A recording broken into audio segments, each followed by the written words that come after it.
But దీంట్లో సంతకం పెట్టేసి ఈ అప్లికేషన్ వాళ్ళకి ఇచ్చేసి ఎక్కడ మండల ఆఫీసులో వెళ్ళా ఇక్కడ పెట్టాలా? ఏమా బాగున్నావా? మా అలాంటి పేదోళ్ళు ఎట్లుంటామయ్యా? 2 రోజుల నుంచి తిరుగుతున్నావు. ఎంఆర్ఓ సార్ వచ్చినారు, వెళ్ళి కలువు. నేను ఎంఆర్ఓ కోసం రాలేదయ్యా. ఎవరి కోసం వచ్చినావమ్మా? నెల ముందు ఒక ఆయన నెల తర్వాత ఇక్కడికి రా అన్నారు చెప్పారయ్యా, అందుకే ఇటుకు వచ్చినానయ్యా. ఎవరైనా? తెలీదన్నా. ఆయన పేరైనా తెలుసమ్మా? తెలీదన్నా. ఆయన ఊరన్నా తెలుసమ్మా? తెలీదన్నా. ఫోన్ నెంబర్ అన్నా ఉందమ్మా? తెలీదన్నా. ఏమీ తెలియకుండా ఎందుకు వచ్చారమ్మా? మా వాళ్ళని వీళ్ళని నమ్ముకోవద్దు, ఎంఆర్ఓ సార్ ఉన్నారు, వెళ్ళి ఒకసారి కలువు పో. నెల ముందు ఆయన మాట్లాడిన మాటల్లో నా పొలం నాకు వస్తుందన్న నమ్మకం కలిగిందయ్యా, అందుకే వచ్చినాను. మరి నెల రోజుల కిందట ఏం జరిగిందమ్మా?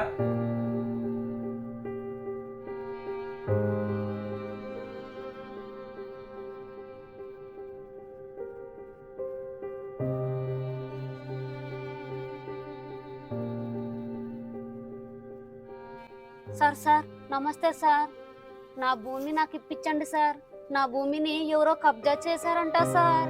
అమ్మా అది ఎవరు కబ్జా చేయలేదమ్మా, అది బ్రతుకున్నప్పుడు నీ మొగుడే కబ్జా చేసినాడు. అది ఇప్పుడు నిజమైన హక్కుదారులు వచ్చినారు వాళ్ళు, కాబట్టి నీకు ఎన్నిసార్లు చెప్పాలమ్మా? ప్రతిసారి వచ్చి విసిగిస్తావు నువ్వు. వెళ్ళిపో. సార్ నీ కాలు మొక్తాను సార్, నా భూమి నాకు ఇప్పించండి సార్. నా భూమి నాకు ఇప్పించండి సార్, లేకపోతే ఇక్కడ పురుగుల మందు తాగి చచ్చిపోతాను సార్, చచ్చిపోతే భూమి వస్తుందమ్మా? వ్యవసాయం చేయాలంటే నువ్వు బతికుండాలి కదా, నాతో రామ్మా.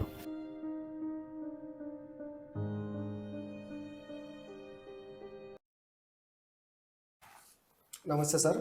నమస్తే. ఏం వచ్చినారు? ఏమ్మా ఎన్నిసార్లు చెప్పాలమ్మా నీకు? పదే పదే విసిగిస్తున్నావు. నాకేమి తెలియదు సార్, ఈ అన్నే పిలిచితే వచ్చినాను సార్. నా పేరు కేపీ రాజు, నేను ఆర్టీఐ యాక్టివిస్ట్. మరి ఈమె భూమి కబ్జాకు గురైందని చెప్పి తెలిసింది, అది ఎవరి పేరు మీద ఉందో తెలుసుకోవాలని చెప్పి వచ్చాను సార్. నీకు చెప్పాలని రూల్ లేదు. నేను సమాచార హక్కు చట్టం ద్వారా తెలుసుకోవాలనుకుంటున్నాను సార్. నీకెందుకు? అలా అడిగే హక్కు మీకు లేదు. నీవు ఏ ఏరియా నుంచి వచ్చావు? ఏ జిల్లా వాడివి? ఆమెకి ఏమన్నా రిలేటివా? దరఖాస్తుదారునికి వయస్సు స్థానికతతో అవసరం లేదు. ఆర్టీఐ గురించి నాకు కూడా తెలుసు, రేపు రండి. అలా అనే అధికారం కూడా మీకు లేదు సార్ అని సమాచార హక్కు చట్టం చెప్తుంది.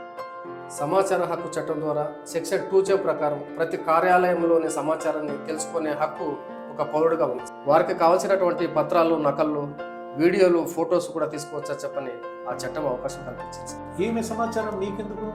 సెక్షన్ 6(2) ప్రకారం సమాచారం మీకెందుకు అని అడిగే హక్కు మీకు లేదు సార్. సార్ సమాచారం కోసం దరఖాస్తు.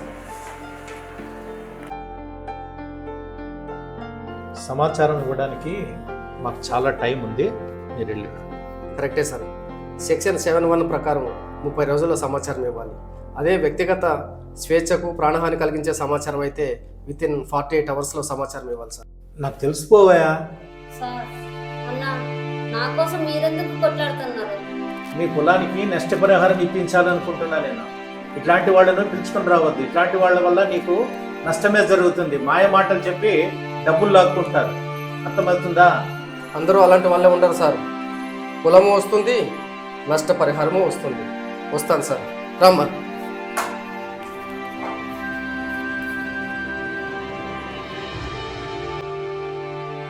అదిగో అన్న ఆయన్నే.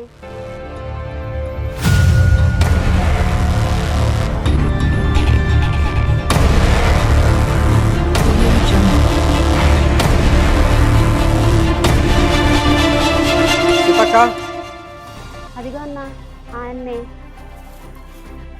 వస్తానన్నా. నమస్తే సార్. నమస్తే అమ్మా. ఎంఆర్ఓ దగ్గరికి కుదంపమ్మా. నమస్తే సార్. ఏమ్మా మళ్ళా వచ్చినావు? ఒకసారి చెప్తే అర్థం కదా?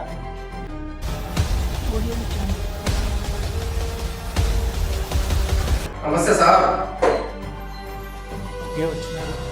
30 days బ్యాక్ సమాచార హక్కు చట్టంలో మాకు ఇంకా టైం కావాలి. ఇంకా టైం అడుగుతున్నారంటే సమాచార హక్కు చట్టంలో నా దరఖాస్తు తిరస్కరించారు. కాబట్టి అప్పిలేట్ అధికారి దగ్గరికి వెళ్ళే ముందు మీ దగ్గర ఒకసారి కలిసి వెళ్దామని వచ్చాను సార్. నేనేం హత్య చేయలేదు, జోకులు వేసించాలు, వెళ్ళు. సమాచారం ఇవ్వకపోతే సార్ ఐపీసీ సెక్షన్ 166, 167, 217, 218, 219, 220, 420, 406, 407, 408 పబ్లిక్ సర్వెంట్లైన మీరు చట్టాన్ని దుర్వినియోగం చేసినందుకు, సమాచారం ఇవ్వనందుకు పై సెక్షన్ల ద్వారా నేరస్తులుగా పరిగణింపబడతారు సార్. తల తిరుగుతుందా నీకు? వచ్చిన ప్రతిసారి చట్టాలు మాట్లాడుతున్నావు. నీతో ఏం కాదు పో. నిజం చెప్తున్నా విను. ఆ భూమి ఆమెదే, కబ్జా చేయబడింది. 2 రోజుల్లో సంతకం చేస్తున్నా నేను. ఇప్పుడు నీకు కావాల్సిన సమాచారం దొరికింది కదా. అయినా ఖచ్చితమైన సమాచారం ఎవరు ఇస్తారా సార్?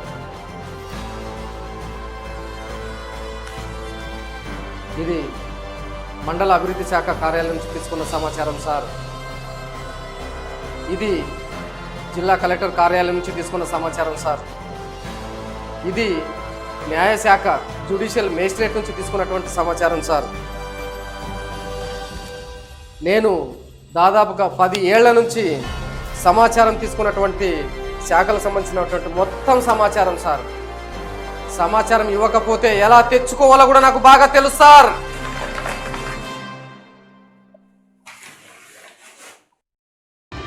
రమ్మ, వస్తాను సార్. అన్న, ఇదంతా చూసిన తర్వాత నా పొలం నాకు వస్తుందన్న నమ్మకం పోయిందన్న. సార్, మీకు దండం పెడతాం సార్. ఆ పొలంలో నా మొగుని సమాధి ఉంది సార్. నా మొగుని సమాధి ఉంది సార్. కానీ సమాధి పక్కన కొంచెం జాగా ఇప్పియండి సార్. నేను బతకను సార్. మీరు చచ్చిపోతే ఆ జాగాలో కూర్చోండి సార్. ఏడ్చదమ్మా, రా. అవే వస్తాయి రమ్మా, రా. ఎందుకు రావు? రా.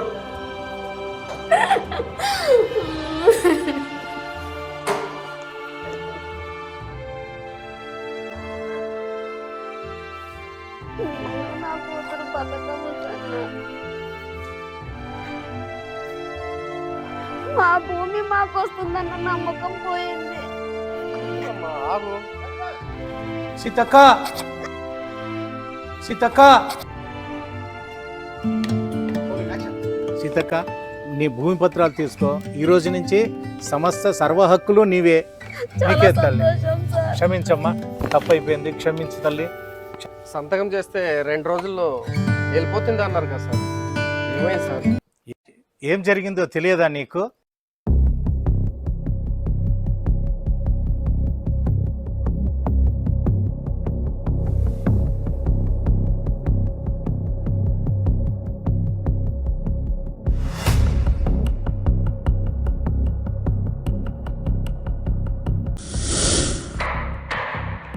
ఇప్పుడు నిజం చెప్తున్నా నేను.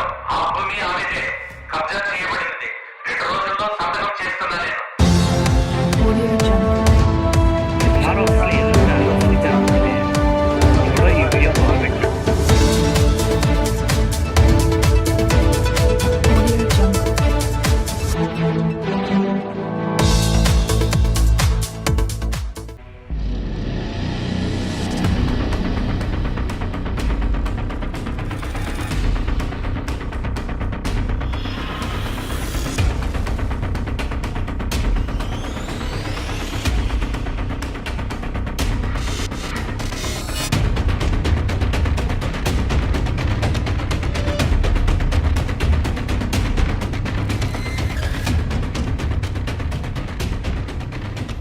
ఈ రోజు మీరు చేసిన సహాయము ఆమెకొకరికే కాదయ్యా. రైతును బ్రతికించారు, వ్యవసాయాన్ని బ్రతికించారు, ఒక్క అధికారిని బ్రతికించారు, చట్టాన్ని బ్రతికించారయ్యా. అసాధ్యుడివయ్యా, కానీ మంచివాడి. పరిపాలనలో పారదర్శకత, అధికారంలో జవాబుదారీతనమే ఈ చట్టం యొక్క ముఖ్య ఉద్దేశం. మీరు కుంటుతున్న చట్టాన్ని కుంటుపడకుండా చేస్తున్నారయ్యా. Hats off.